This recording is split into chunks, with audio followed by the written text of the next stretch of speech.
RCast, the official podcast of the RChain Cooperative. RChain is a complete concurrent blockchain platform designed for maximum efficiency at minimal computational and environmental costs by utilizing proof of stake.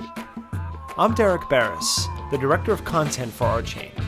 We cover a range of topics on this podcast, from the foundations of blockchain in general to the specifics of RChain, including our foundational language, Golang, as well as issues in calculus, governance, security, and the forthcoming businesses and dApp development on our platform.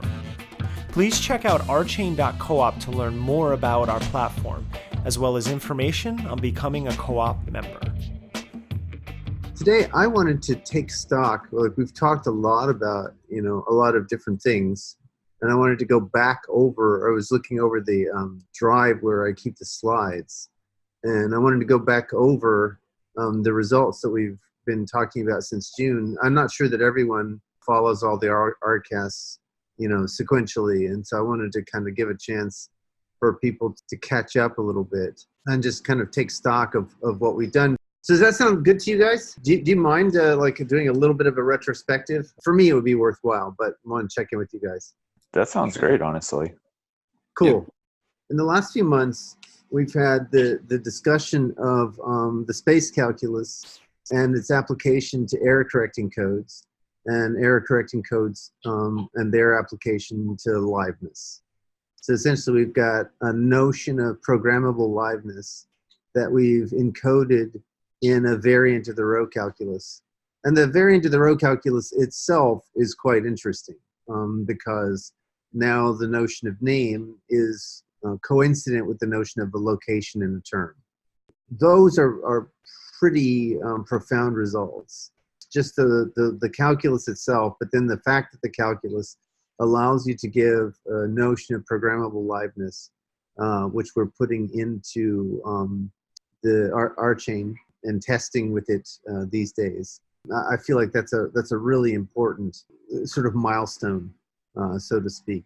Do you guys sort of recall those discussions? Any now that you've sat with them for a few months, is there anything that stood out for you? So when we talk about a location in a term, a name representing a location in a term, does this do more for us than just like a context, or how does it relate to a context? Yeah, so that's a great question, and it goes back to the notion of zipper.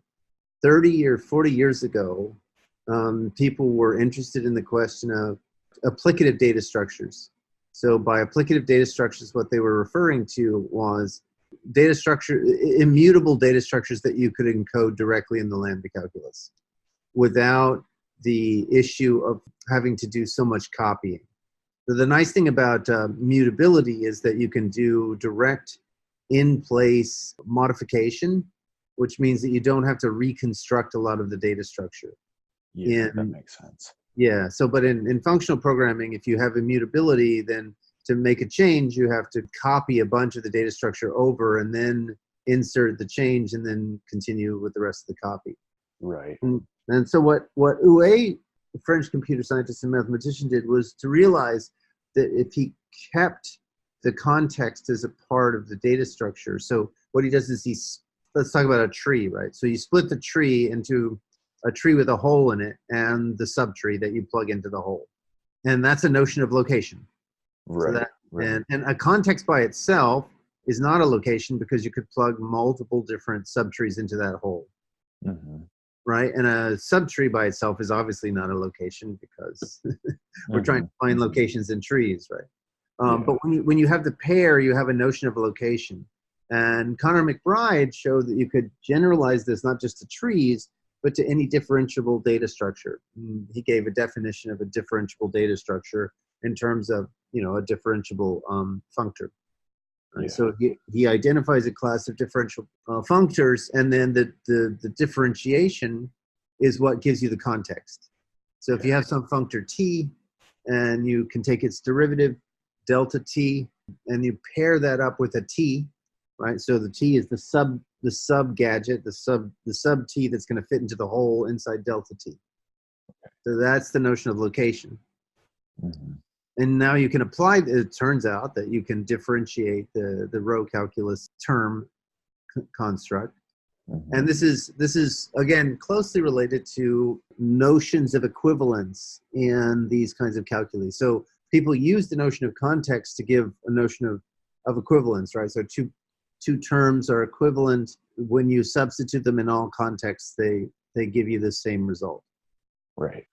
This idea was developed independent. This notion of context was developed independently in the programming language semantics community.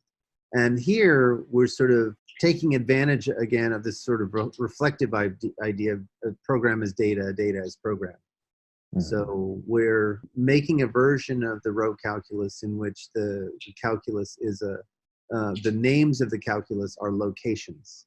But now the ordinary COM rule doesn't work, right? Because the COM rule needs a name and needs a context. And so it's missing two things when it does the substitution, right? It only has the subterm, but it needs a context. When you run for y from x p send on x q, you've only got the q. Mm-hmm. But you need a q and a context pair, and that's where we utilize this notion of catalyst, which is guarding a context and makes the context available. When we first started talking about the space calculus, I was amazed at what a huge generalization it was from the row calculus, because as soon as you incorporate the context into the communication rule, you can be continually teleporting to completely different situations, and just widens the range of possibilities so much. Absolutely. And so if you look at this idea of explicit context, basically that's what's underlying every notion of call with continuation.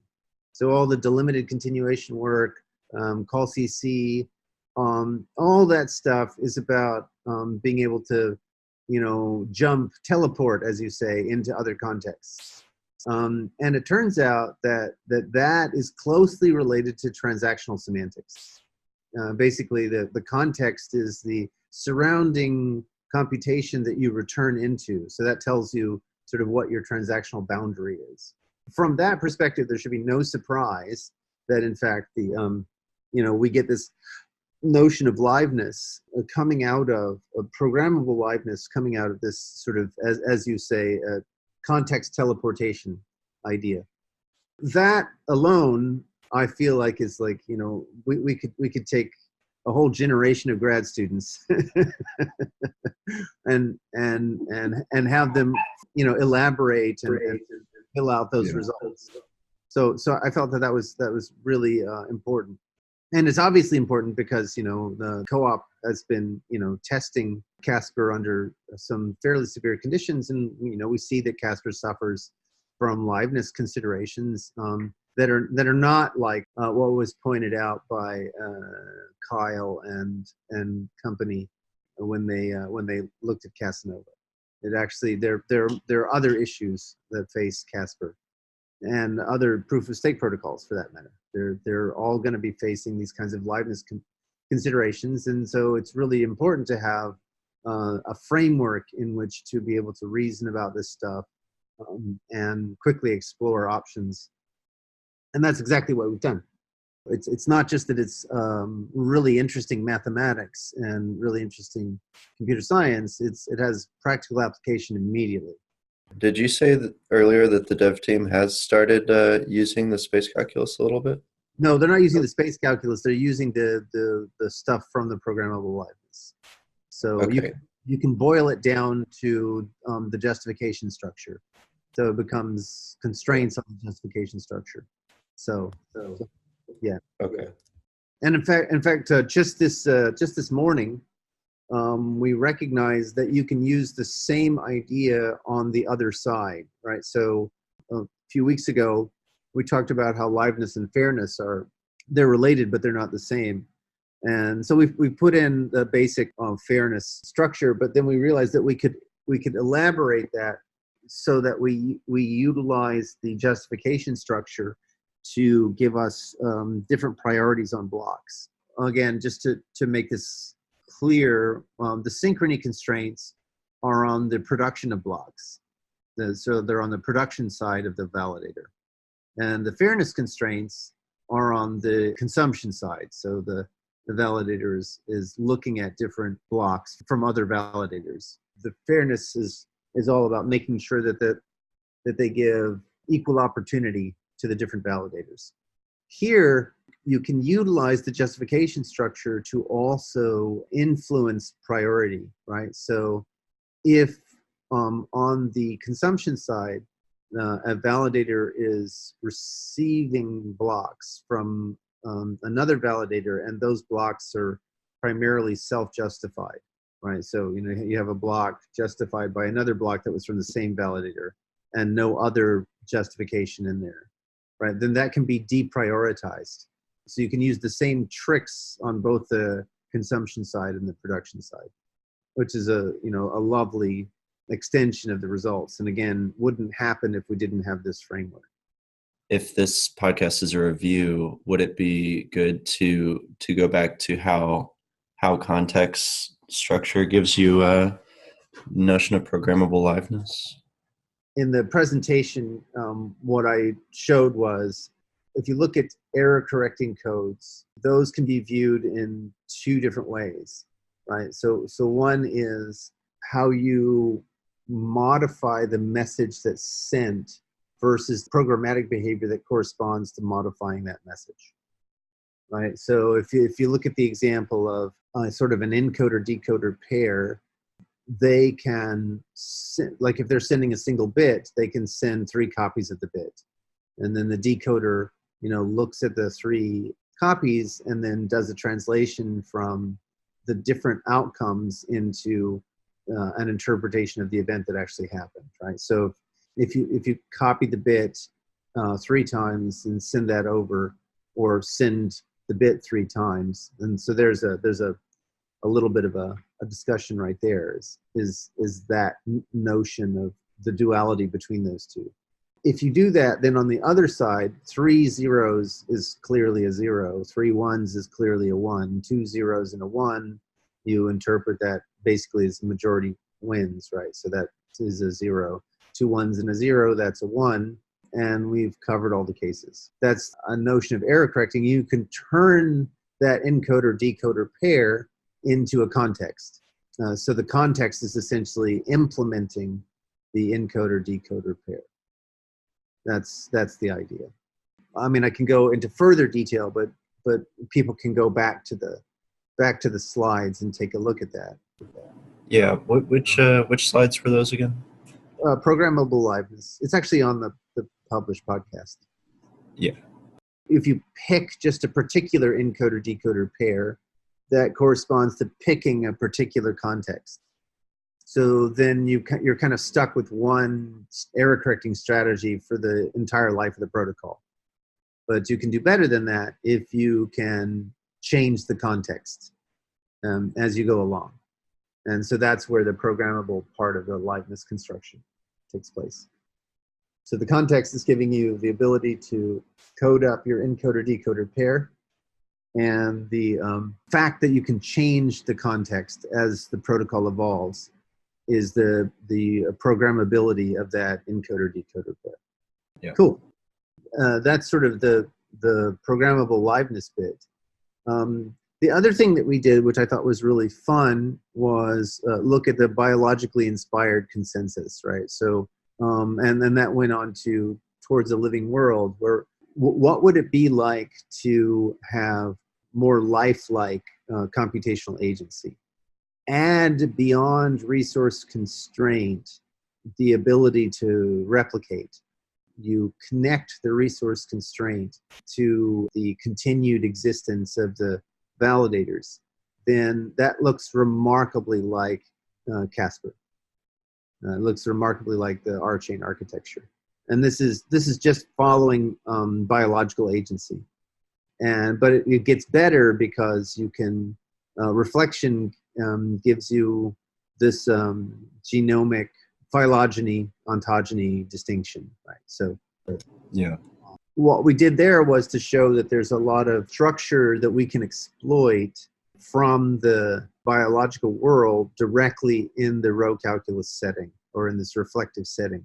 It turns out to allow us to mimic those kinds of things. And my higher order argument all along has been that our best bet in terms of scale is to imitate nature as much as possible. Nature scales way better than humans do. Our artifice is wonderful, but it just doesn't match the kind of amazing things that you see where you get an entire air cleaning system built out of these distributed components. You get this fault-tolerant air cleaning system, in terms of the forests of the planet, built from these autonomous agents, the trees. That I feel like that was also really a useful and important work, because it helps shore up this claim that I'm making. It provides some mathematical and computer science-based evidence towards this claim. Did you guys have any particular reactions or thoughts in hindsight, in retrospect, from the discussions we had there? I just thought that stuff was really, really cool. It's really natural to think of the analogy to like chemistry and, reactions being like some sort of interactions with, row calculus terms or rowing or something. And that analogy is like very solidified at this point with the chemical abstract machine. But to see also the analogy to biology, I thought was really interesting. Yeah, absolutely. So in fact, one of the things that was another thing that we did, I'm glad you mentioned that, is that we showed that there was a different way to encode reaction rates. So you can get a different model of stochasticity in the row calculus, and that shows some of the power of namespaces. I'm still a little bit stung from a recent reviewer who did not understand the power of reflection and when it comes to being able to define namespaces. And I think that's largely because they're not thinking about the internet and how the internet is carved up into namespaces, right? That's what URIs are all about, is carving up all the locations at which we hang these resources into namespaces. And being able to do that in a way that is interlocked with the execution is really important. And this reaction rate stuff where you encode stochasticity in terms of namespaces is another example of the power of these reflective namespaces. So that's also really, I think, very important. And I keep wanting to come back to the fact that each one of these pieces is done within an equational setting, right? We give a formal system, and that can be directly encoded in a wide range of existing theorem provers and model checkers, and all of the results we push forward in terms of these equational arguments. I think that the analogy between reflection and the distinction between phylogeny and ontogeny is really deep, I guess, and really useful. And I was trying to remember what was your running example in that podcast for an application. Yeah. So it turns out that the architecture of the validator is exactly right. I mean, what we start with is we forget about validation, we forget about RChain, and we just say, I want a resource-constrained program that has to eat to live and eat to reproduce. And it turns out that when you write that down, it's almost identical to the code structure of a validator in Casper. That was the running example. Here's a validator. we derived it from first principles. Just a program that has to eat to live and reproduce. Mm-hmm. Did we talk about how that the philosophy of that kind of design contrasts with approaches to modern approaches to AI nowadays? We did, actually. This gets right to the heart of Ladle, which I've been kind of holding in reserve. But the whole idea of Ladle is that we can, well, sorry, there are two levels to this. One is that reflection allows for genetic programming. And genetic programming has a certain amount of exploration. There's some data that suggests that there's probably a there. And reflection affords the ability to make that more streamlined, right? So you can get programs that reason about their own structure and evolve their own structure. Mm-hmm. So that's clearly moving towards AI. But then when you add Ladle in, you can start to constrain how they evolve according to logical constraints. You would like to be able to program ensembles, right? So imagine that you pour a bunch of chemicals or organisms into a soup, right? How do you program those chemicals and organisms? Part of the way to do that is to program at the logical level, right? Which is programming at the level of collections. So that's part of the thing that's really important about Ladle is we want to provide this new style of programming, which is, it's declarative in some sense, but it's not declarative programming in the sense of Prolog. It's declarative in the sense that you've got this population, autonomous agents, that you want to evolve towards a particular behavior. The logical interpretation of Ladle that says, a formula is a collection or population of programs that evinces a particular property. And then if you can program at the level of the logic, then that allows you to program in terms of these evolving populations. And it also gives you this ability to compose, right? Like in this day and age, AI is synonymous with deep learning, which is just a fancy word for neural nets. Mm-hmm. They suffer two problems. One is composition. We don't have a clear compositional approach to neural nets. So you have this equational presentation. This net does this, that net does that. When I combine them, I get a net that does this and that, or this or that, or this tensor that. Whatever your logic is, right? We don't have that for neural nets. The other thing is we don't have a Y.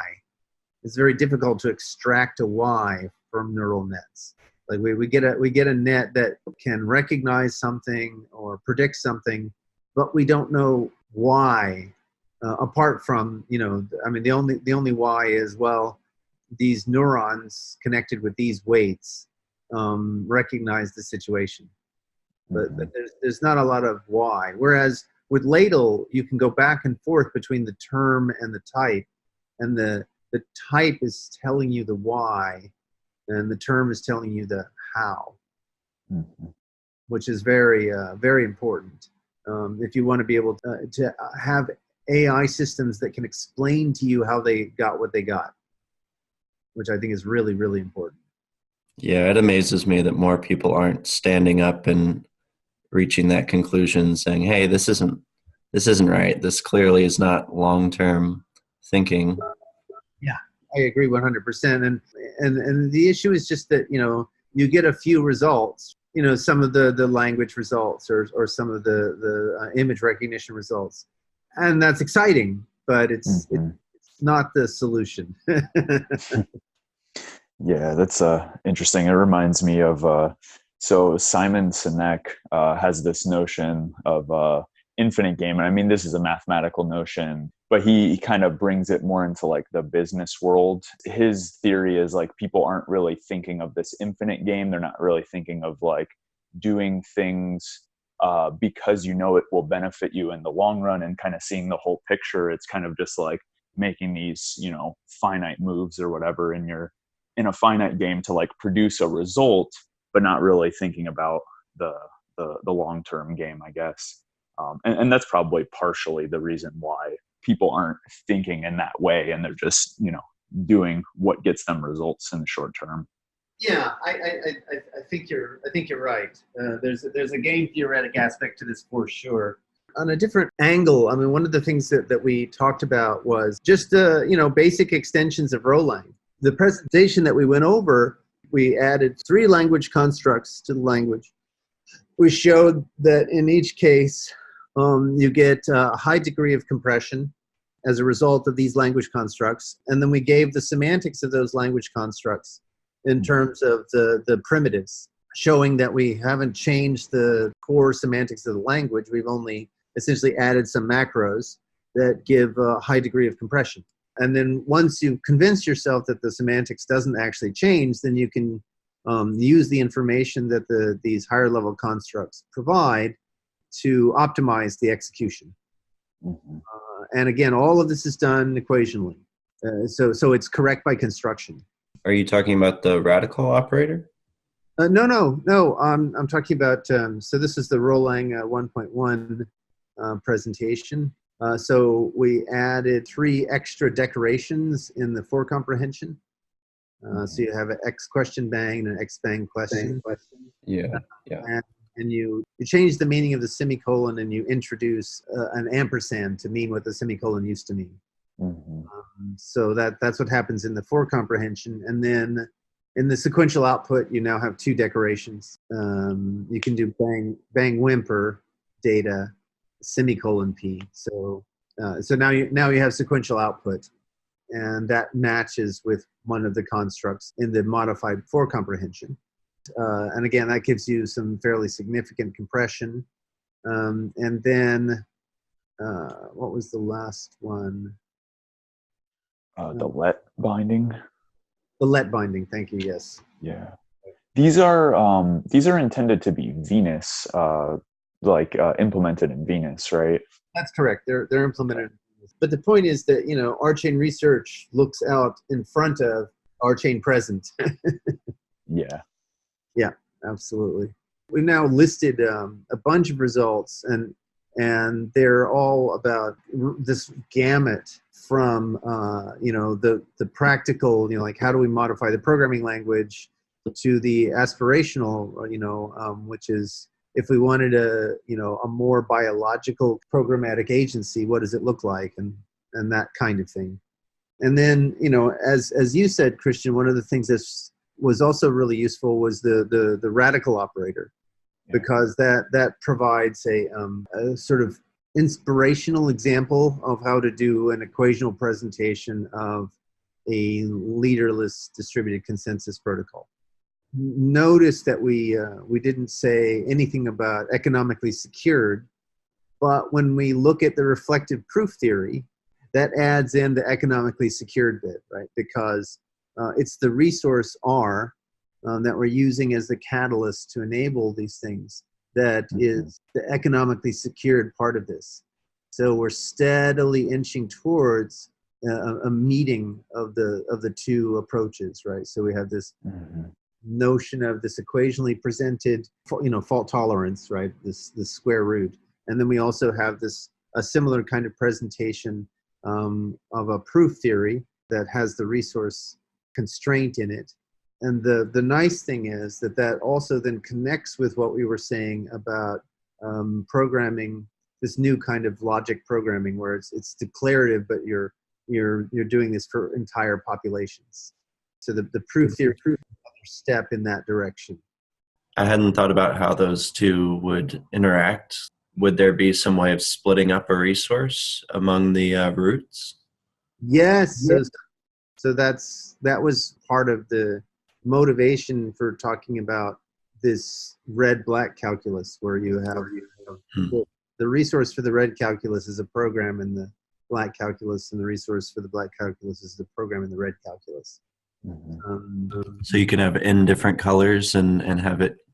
Yeah, or a particular resource. I mean, it's a row program, right? In at least in the case of row calculus, and so it could be a par. It can be split up. Yeah. Okay. And it's also something that we can run a root on. Yeah. So all of those things are now available for us. Also, I want to point out that there's some interesting questions that come along the way. So, for example, Tomislav Grospik on this Monday was asking, does the proof theory construction extend to a stochastic calculus? Yeah. So that's a really interesting question, and I don't know the answer right now. What does that mean? We talked just a few minutes ago about being able to model chemical reactions with the calculus. And what that includes or entails is that you have a notion of reaction rates on various reactions. In the case of a name-based calculus like the row calculus, what that effectively says is that you're assigning rates to names. When you have a race that involves names of different rates, the rates will determine stochastically the winners of the race. It turns into a sampling rate on the pool of reactants. So that's how you would add stochasticity. And by the way, what that means is that RChain itself is an implementation of a stochastic version of the row calculus. Because the validators are using, market determinations to select from amongst the transactions that are the comma events that are being proposed by clients. Is actually a stochastic calculus. To the best of my knowledge, the state of the art is Marta Kwiatkowski and her group were able to derive a stochastic logic for a stochastic version of CCS. But no one has extended this to a logic with mobility. So there's stochastic pi, and by extension, there's stochastic row and other things like that. But no one has been able to derive a stochastic, Hennessy-Milner logic or a stochastic spatial behavioral logic. So it would be quite interesting to see if we can extend the proof theory approach that we've got here to stochasticity using the resource as the means to influence, or potentially using the resource as the means to influence the sampling of the different potential reactants or reactions. So using the resource as an incentive, you're saying? The distribution of the resource is going to turn into a kind of sample rate. Yeah. If I sprinkle this much resource, then I get these reactions happening. If I sprinkle this other distribution of resource, I get these other reactions. And then the question is, can we lift this to the logical level? So we get a stochastic logic. Honestly, I think that the amount of fruit that we have already borne is astonishing. But it only gets better, right? I mean, as we've tried to suggest, there's so many things that we can do on the other side of this. And we haven't really talked about, because we've spent so much time in the past talking about the applications for Ladle itself beyond RChain. But I think all of this points to the power of this approach. In the short term, it gives us faster transaction rates, better throughput, better security. But in the long term, it gives us a much, much wider range of features, essentially. We get a lot more features, a lot more bang for buck. The research can sketch out the direction for the development in a fairly detailed way, right? So we've got these equational presentations that turn into executable specifications. It's quite a spectrum of ideas the past 6 months or so. Which of these ideas are more recent, and which of them have you been building up over the past decade? That's a really good question. Obviously, the things like the row-line features, I've had those in the back pocket for a very long time. The space calculus, that was a long, slow growth, right? I saw the equation in 2008, but I couldn't write down the calculus that was a solution to the equation until 2017. And then, but once the calculus was there, starting to see the applications, that's been very, very recent, right? So this whole idea of encoding error correction codes this way. I mean, it came this year as we were wrestling with the Liveness stuff. The reflective proof theory as an example. I have largely, with Ladle, I've largely been focused on the model theory. I've taken a few stabs at the proof theory in the past. It wasn't until the last few weeks that the pieces of the puzzle came together. I have thought long and hard about different notions of agency and how to, make those formalized and also taking a retrospective view on how notions of agency have evolved in the discourse about agency over the last few thousand years. That's always been a curiosity to me because it doesn't follow natural patterns. The people from 2,500 years ago foresaw notions of agency that weren't going to be available for a very long time until computers were invented. And likewise, notions of agency that were immediately available to them, that were right around them in their present moment, their significance and how to encode them formally wasn't represented formally until, the last few decades. Could you briefly explain both of those points? I don't remember us talking about this. Yeah. What did they foresee? If you look at the notion of agency that's embedded or embodied in Aristotelian logic, it's agency of logical decisions. So the resources are all copyable. There's no cost to copy the resources. So they're foreseeing the digital world. They codify what ultimately becomes classical logic, which has this crazy notion of continuation embedded in it, right? The involutive negation is directly related to call CC. And the resources are copyable. They're perfectly copyable without cost. So that's not what their world was like, right? So again, when you have a bow and arrow, once you've gone through all the arrows in your quiver, you got to make some more arrows, or you got to buy some more arrows, or somehow obtain some more arrows. There's a notion of agency of machine that is clearly resource constrained. The same with a catapult, right? When you run out of rocks, you're not throwing any more rocks at the castle. Maybe life was pretty sweet back then. Maybe they could copy and delete stuff and cover it up afterwards. Maybe that was it, right? It wasn't until we have Jean-Yves Girard and linear logic and his insights, and then how they then were echoed in the pi calculus, that we began to understand that how to represent these notions of resource constrained agency.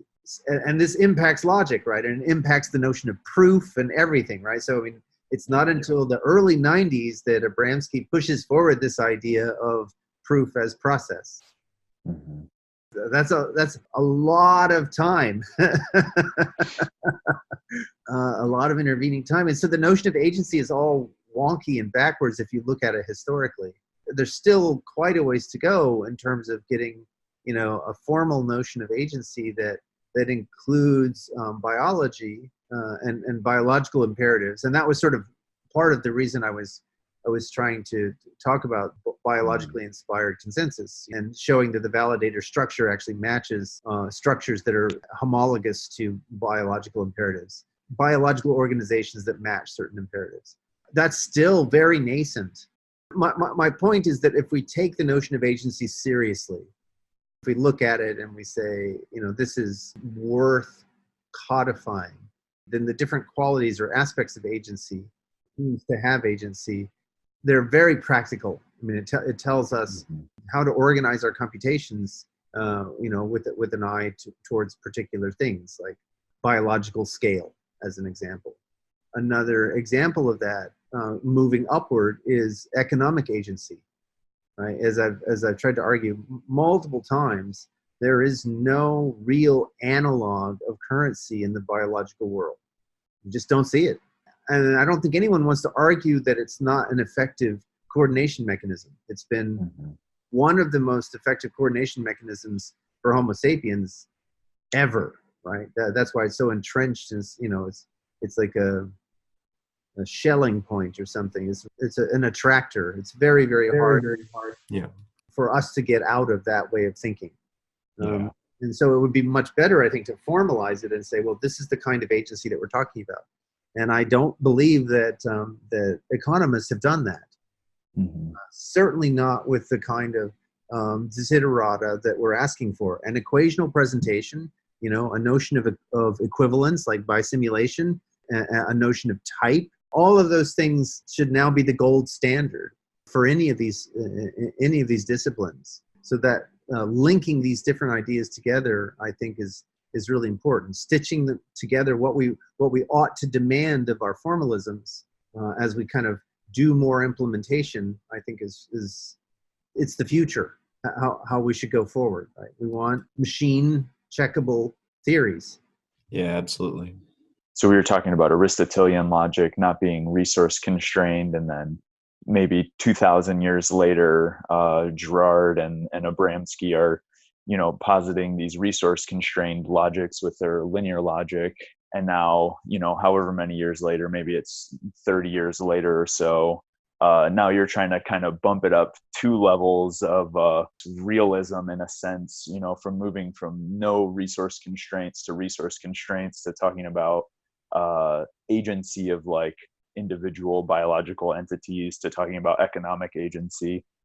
Commend your efforts in trying to do that, because those are not simple tasks.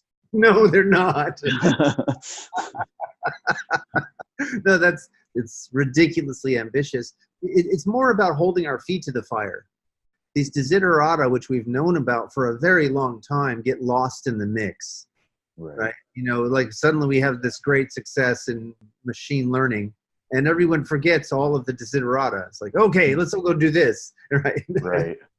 Right. Yeah. And I was going to say, and even if, these are not things that are solved within our lifetime or something, then these are at least things you're putting out there so that people who become interested in this sort of thinking, this is what they'll hopefully start their journey with. So like having this in mind and trying to make some progress on these things. Yeah. But I think also that we have made a lot of progress, right? I mean, that's the right. other. You're absolutely right. I mean, even if there was no progress whatsoever, these are the desiderata. Yeah, right. For obvious reasons. But the fact is that we've made just an enormous amount of progress. This is non-trivial stuff. And the contributions that RChain has made, I think, they speak for themselves. Yeah, it's exciting stuff. We've talked about a lot of really great things in the past few months. So I think, to me, the most pressing thing, at least for Ladle and a lot of these other ideas, is to get the nominality appropriately modularized. There's really good evidence that this can be done, right? We have Jamie Gabai's work, and we have Marcellus Fiore's work, and now the question is, can we take it a step further and plug it into the frameworks that we've developed? So no pressure, Christian. Well, it can and will be done. It's just a matter of time. There's 4 different kinds of binding.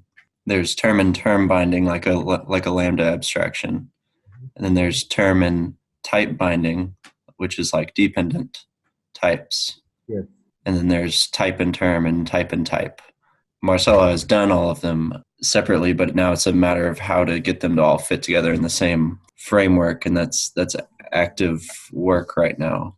Yeah, I think that we're going to need more than term and term binding. We also need a binding on the type level to properly handle the Ladle types. That's what we're kind of thinking about right now. A system math kind of thing. Yeah. Got it. Yeah. Okay. Interesting. Well, I hadn't even thought about that. Yeah, art is long, life is short. This is great. Great. I'd love to see an analog of system math for the row calculus. That would be lovely.